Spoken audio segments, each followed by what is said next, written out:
আর এই মুহূর্তে যে খবরের দিকে নজর রাখবো, বারুইপুর পূর্ব বিধানসভা এবার বেলেগাছি চরপাড়ায় তৃণমূলের গোষ্ঠীকন্দল প্রকাশ্যে। নিজেদের দলের কর্মীদের বাড়ি ঘরদোর ভাঙচুর এবং লুট করে নেবার অভিযোগ উঠল তৃণমূল কংগ্রেসের বিরুদ্ধে।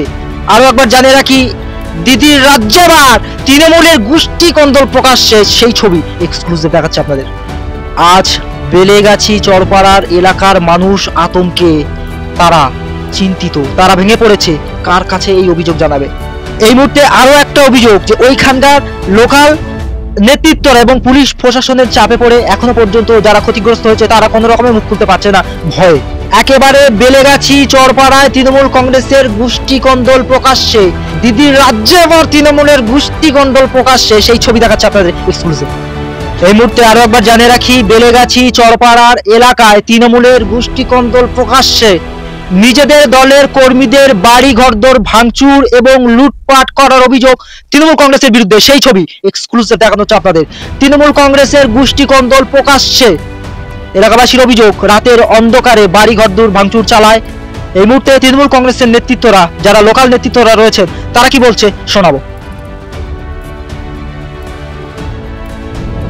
ঘটনাটা অ্যাকচুয়ালি যেহেতু আমাদের এটা খুব গরিব এলাকা, গত পরশু দিন ওই সংস্থা থেকে লোক আবার এসেছিলো আমাদের, যে সন্ধ্যাবেলা আমরা পাড়ায় একটা বইটা করি, ওদের কিছু টাকা পয়সা ওদের দিতে হবে, সেই কারণে টাকা পয়সা কালেকশানও করতে হবে। আমরা সন্ধ্যাবেলায় মিটিং থাকি, পাড়ায় বেশিরভাগ ছেলেরা এসেছিলো, কিছু কিছু আসেনি। ওরা আড্ডা ঘর করেছিল, যারা আমাদের বিরোধিতা করে ওরা আড্ডাখানা করেছিল।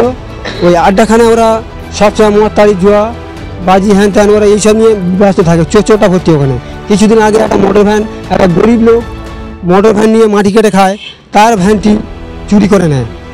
তার ভ্যানটি সেই হাতে নাতে নাগরতলা পেট্রোল পাম্পে গিয়ে সিসি ক্যামেরায় ধরা পড়ে। সেই সব চোরদের নিয়ে ওখানে আড্ডা।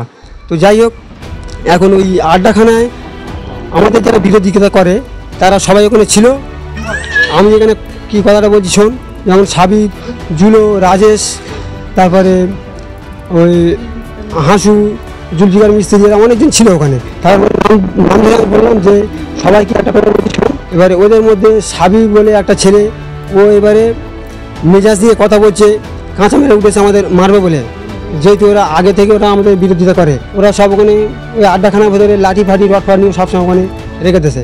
এবারে কথা কাটাকাটি হচ্ছে, এমন সময় সুজাউদ্দিন গান বলে একটা ছেলে ও ক্লাবের ভিতরে ঢুকেছে, ঢুকে রড লাঠি ফাটি সব বের করেছে, আমাদের উপরে চড়া হয়ে আমাদের মারধর করেছে।